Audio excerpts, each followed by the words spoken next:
샬롬, 반갑습니다. 한밭제일교회 넘치는 중등부 담당 고성주 목사입니다. 오늘 교사와 부모와의 관계에 대한 이야기를 함께 나눠보고자 합니다. 주제를 이렇게 잡았습니다. 부모와 따로 걸으면 막다른 길을 만납니다. 여러분, 청소년들, 특별히 중학생들을 만나면서 결정적인 한계에 마주치는 지점이 항상 있습니다. 바로 어떤 지점이냐면 가정입니다. 청소년을 믿음으로 세우려고 애썼지만 청소년 가정을 도외시하고는 수박 겉핥기식의 사역밖에 되지 않는다라는 생각도 들었습니다. 결국 교사가 청소년의 부모와 따로 걸으면 막다른 길을 만날 수밖에 없다라는 것이죠. 부모와 따로 걸을 때 만나는 막다른 길 세 가지가 있습니다. 첫 번째는 시간이 부족합니다. 교회와 가정에서 청소년이 보내는 시간의 양은 비교할 수 없을 만큼의 차이가 납니다. 1년에 청소년이 교회에서 보내는 시간이 약 40시간 정도 된다고 합니다. 그런데 가정에서 부모와 보내는 시간은 3,000시간에 달한다고 합니다. 청소년을 섬기는 일에서 가정을 제외하면 피상적인 사역이 될 수밖에 없는 구조라는 것이죠. 교사가 주일 동안 청소년에게 있는 모습 그대로 받아주시는 하나님의 사랑을 전합니다. 그러나 몇몇 아이들은 집으로 돌아가서 얼마 못 가 새까맣게 잊어버리고 맙니다. 그 아이들의 가정에는 비교의식으로 자녀를 양육하는 부모님이 있기 때문이죠. 이 경우 조건 없는 사랑이라는 주제에 부모를 지속적으로 노출시키고 함께 나누고 기도하는 방법이 필요할 것 같습니다. 두 번째는 깊은 필요를 모른다는 점입니다. 우리에게 맡겨준 중학생, 청소년들의 영혼을 위해 기도하려고 해도 그들에 대해 아는 것이 적다면 기도가 피상적이거나 모호해지게 됩니다. 가정을 제외하고서는 깊은 필요가 무엇인지 아는 데 한계가 있다라는 것이지요. 청소년 중에는 가정에 상처를 가진 아이들이 많습니다. 부모가 이혼했거나 별거 중인 가정도 있습니다. 아픈 부모가 있거나 경제 사정이 좋지 않은 가정, 심지어 부모님 한 분을 일찍 여윈 가정도 있을 것입니다. 이런 상황을 모르고서는 세심한 배려와 깊이 있는 기도가 어렵습니다. 세 번째는 안정적인 믿음 양육이 어렵다는 것입니다. 일반적으로 교육의 주체는 학교라고 우리는 생각합니다. 가정에서는 양육을 하고 학교에서는 교육을 한다는 식으로 우리는 생각한다는 것이죠. 문제는 가정이 주체가 되지 않은 교육은 무의미하다는 사실입니다. 신앙교육도 마찬가지입니다. 교회와 교사가 청소년들에게 믿음을 전하고 가르치긴 하지만 성경에서는 믿음의 교육 주체를 부모라고 말합니다. 신명기 6장 4절부터 9절의 말씀은 이렇게 말씀합니다. 이스라엘아 들으라, 우리 하나님 여호와는 오직 유일한 여호와이시니 너는 마음을 다하고 뜻을 다하고 힘을 다하여 내 하나님 여호와를 사랑하라. 오늘 내가 내게 명하는 이 말씀을 너는 마음에 새기고 내 자녀에게 부지런히 가르치며 집에 앉아있을 때에든지 길을 갈 때에든지 누워있을 때에든지 일어날 때에든지 이 말씀을 강론할 것이며 너는 또 그것을 내 손목에 메어 기호를 삼으며 내 미간에 붙여 표로 삼고 또 내 집 문설주와 바깥문에 기록할지니라. 이렇게 말씀합니다. 성경에서는 신앙교육의 핵심을 부모라고 말씀하고 있지요. 신앙교육은 교회와 교사에게 일방적으로 맡겨진 사명이 아니라 가정에 우선적으로 맡겨진 사명입니다. 가정을 제외하면 청소년 신앙교육의 중요한 가치를 잃고 말게 되는 것입니다. 이처럼 교사가 청소년을 섬길 때 부모와 따로 걸으면 필히 막다른 길을 만나게 되었다는 사실을 우리는 기억해야 됩니다. 그렇다면 부모와 함께 걸으면 열리는 새로운 길 또한 있다는 것을 우리는 기억해야 됩니다. 첫 번째는 온전한 믿음 양육이 가능하다는 점이죠. 청소년은 인격적으로 신앙적으로부터 부모로부터 많은 영향을 받습니다.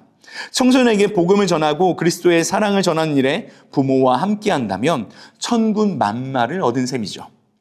청소년의 영혼을 구하고 양육하는 일에 결정적으로 영향력을 발휘할 수 있다는 사실입니다.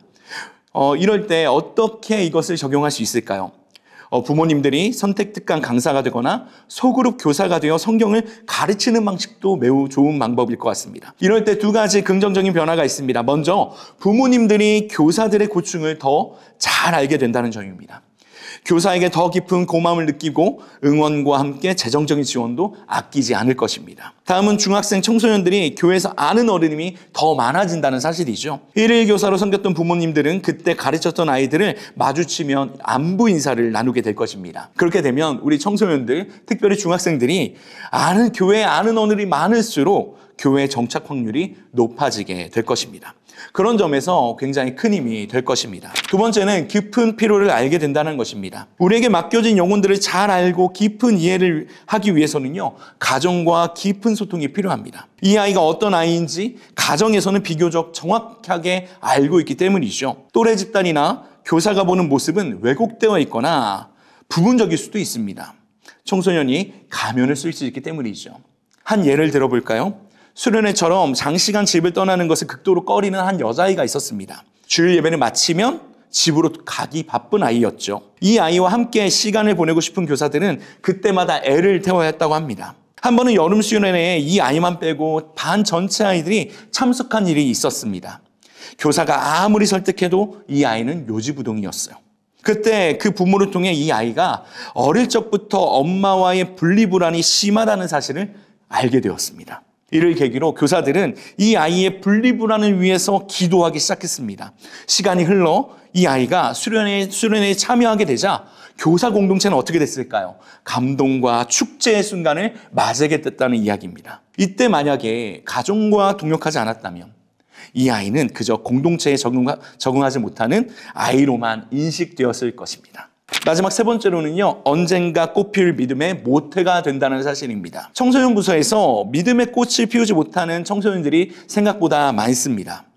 교회 활동에 소극적이거나 신앙 고백을 주저하는 아이들입니다. 하지만 청년이 돼서 믿음의 꽃을 피우는 경우를 우리는 종종 보게 됩니다. 그 배경에는요, 믿음의 가정이 있다는 사실입니다. 믿음의 가정이 청소년을 구원하는 결정적인 모관이 되는 것입니다. 반대로 청소년 부서에서 뜨거운 믿음을 가졌다가 성인이 돼서 신앙의 자리를 떠나는 우리 청소년들도 있습니다. 그들의 배경에는요, 가정의 믿음의 문제가 생겼거나 신앙생활의 형식만 남고 생명이 사라진 경우가 있다라는 것입니다. 가정과 부모의 신앙은요, 청소년의 향후 믿음에 결정적인 영향을 끼친다는 사실을 기억해야 합니다. 교사가 부모와 함께 동역하는 것은요, 청소년의 믿음이 자라나는 모판을 돕는 섬김입니다. 그렇다면 교사가 부모와 함께 걷는 실제적인 방법은 어떤 것들이 있을까요? 첫 번째는 기도 제목을 나누는 것입니다. 서로 부담 없이 동역할 수 있고 실제적으로 동역할 수 있는 일입니다.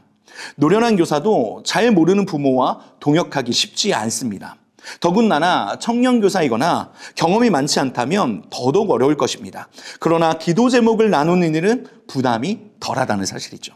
또한 기도의 힘을 모으는 것만큼 실제적인 동역은 없습니다. 교사가 매달 소그룹 운영을 위해서 기도 제목을 부모님들에게 공유할 수 있습니다. 기도 제목을 받을 때는 구체적인 항목을 정해서 받는 것이 좋습니다. 예를 들면 자녀의 신앙을 위한 기도, 자녀의 공부를 위한 기도, 부모의 믿음을 위한 기도, 자녀를 위한 기도 제목이 아니라 부모 자신을 위한 기도 제목도 함께 받는 것이 좋습니다. 두 번째는 함께 배우는 것입니다. 사춘기 청소년들을 자녀로 둔 부모님들이 자주 하는 말이 있습니다. 그렇게 귀엽고 착했던 아이가 어디로 갔지? 반면에 갱년기 부모를 둔 자녀들이 하는 말도 또한 있습니다. 왜 이렇게 엄마 아빠는 짜증과 화가 많을까? 가정 내의 갈등을 서로 알면 어느 정도 해소가 되거나 조절이 됩니다. 교사와 부모가 함께 모여서 사춘기와 신앙교육에 대해 배우면 큰 도움이 될 수 있습니다. 그래서 10대 이해에 대한 거나 10대와의 의사소통, 감정 코칭, 성경적 세계관, 건강한 성, 미디어 중독, 소명과 진로 같은 이런 것들을 교사와 부모가 함께 배운다면 우리 아이들의 이해가 더 풍성하게 될 것입니다. 마지막 세 번째는 사역을 나누는 것입니다. 교사 공동체가 매달 혹은 분기별로 어떤 행사와 사역을 하는지 부모님들과 공유하는 것입니다.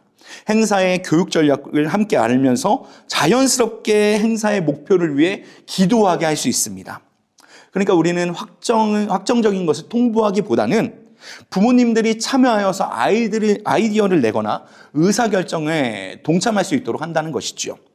예를 들면 체육대회를 한다면 어떤 종목을 하게 될지, 수련회를 한다면 우리 부모님들이 사역자로 동참할 여지가 있는지를 마련하는 것입니다.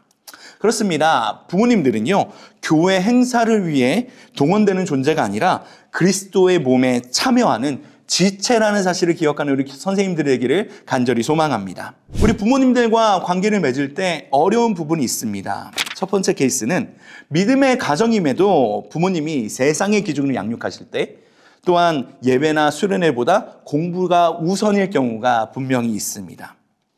자녀를 위한 부모님의 걱정과 염려는 누구에게나 있는 감정입니다. 사람마다 주제만 다를 뿐 결국 염려와 믿음의 문제라는 사실을 우린 기억해야 됩니다. 그래서 정죄하기보다는 먼저 공감해야 됩니다. 정죄는 아무것도 바꿀 수 없기 때문입니다. 부모의 우선순위의 문제는 청소년 부서나 교사 차원에서 다루기 매우 어려운 주제입니다. 그래서 이런 부분들은요, 교회 전체적인 차원에서 다룰 수 있도록 담임 목사님에게 요청하거나 이 주제를 자주 공론화해서 노출시키는 것도 하나의 방법일 것입니다. 두 번째 케이스는요, 교회를 안 다니거나 타 종교인 부모의 경우에 교회 모임을 부정적으로 생각하시는 경우가 있다는 것입니다. 부모님들의 공통 언어는 무엇일까요? 바로 자식 사랑입니다. 보통의 경우 종교나 생각을 초월해서 부모님은 자녀를 사랑합니다. 본인의 자녀에게 관심을 가지고 지극정성으로 돌보는 사람에게 결국은 고마운 마음이 들기 마련이겠죠. 그래서 꾸준히 사랑으로 돌봐줘야 됩니다. 행사가 있을 때는 미리 어떤 일을 하는지 상세하게 안내하고, 행사가 마쳤을 때는 아이가 활동하는 사진이나 피드백을 공유하는 것도 소통을 열어가는 방법일 것입니다. 그래서 우리는 부모님과 함께 걸을 때 체크할 점이 있습니다. 첫 번째는 선택이 아니라 필수라는 인식입니다. 부모님과 함께 걷는다는 것은 부담되고 굉장히 힘든 일일 수 있습니다. 그렇지만 이것은 선택이 아니라 필수라는 사실입니다. 청소년을 가르치는 일에서 부모님을 제외하면 큰 효과가 없기 때문입니다. 두 번째는 비밀을 잘 지키는 것입니다. 청소년 자녀에 관해서 부모와 이야기한 내용을 그 아이에게 말하는 것을 조심해야 됩니다. 동시에 이 아이와 함께 이야기한 내용을 부모님에게 말하는 것도 조심해야 됩니다. 이 말들이 가정 갈등의 불씨가 될 수 있고 교사에 대한 신뢰가 무너지는 계기가 될 수 있기 때문입니다. 세 번째는 꼭 알려야 될 것들이 있다는 사실을 기억해야 됩니다. 이럴 때는 우리 아이들과 비밀을 깨야 할 경우가 있습니다. 청소년 본인이나 타인에게 피해를 끼칠 수 있는 상황이라는 것이죠. 이 경우 교사 혼자 문제를 해결하기보다는 주위 동료 교사나 교역자, 부모에게 함께 알려서 함께 힘을 모아야 합니다. 네 번째는 편견과 판단하는 마음을 내려놓는 것입니다. 부모와 동역하는데 방해되는 마음은 편견과 판단하는 마음입니다. 문제를 일으키는 우리 아이들을 보면요, 그 부모님에게서 원인을 찾을 때가 많습니다. 가능성이 있는 것은 사실이지만 꼭 그렇지 않을 수 있습니다. 편견과 판단하는 마음을 우리는 내려놓아야 됩니다. 마지막 다섯 번째는요, 두려워하는 마음을 내려놓는 것입니다. 부모님들과 소통하기 전에 두려운 마음이 생길 수 있습니다. 그런데 이것은요, 함께 걷는 것을 시작조차 하지 못하게 합니다. 막상 시작해보면 수월해질 겁니다. 그래서 진심으로 다가가기만 하면 됩니다. 그렇습니다. 교사와 부모는 함께 걸어가는 믿음의 동역자가 되어야 됩니다. 우리에게 맡겨진 영혼을 이해하고 그들을 위해 기도하고 품기 위해서는 가정사역에 힘을 써야 된다는 것이죠. 부모와의 관계의 첫걸음은 쉽지 않습니다. 가정과의 사역은 선택이 아니라 필수입니다. 부서의 사역을 함께 나누고 부모님들의 신앙과 생각을 존중하고 아이들이 믿음으로 성장할 수 있도록 우리 교사 선생님들은 더 관심을 가져야 됩니다. 신앙 교육의 주체는 부모님들입니다. 이스라엘에게 주신 신명기 6장 4절부터 9절의 말씀인 이 쉐마 말씀을 통해서 부모님들이 아이들의 신앙의 교육의 주체임을 기억하게 해야 합니다. 부모님이 아이들의 신앙과 믿음에 더 많은 관심을 가질 수 있도록 해야 된다는 것이죠. 이제 그 두려워하는 마음을 내려놓읍시다.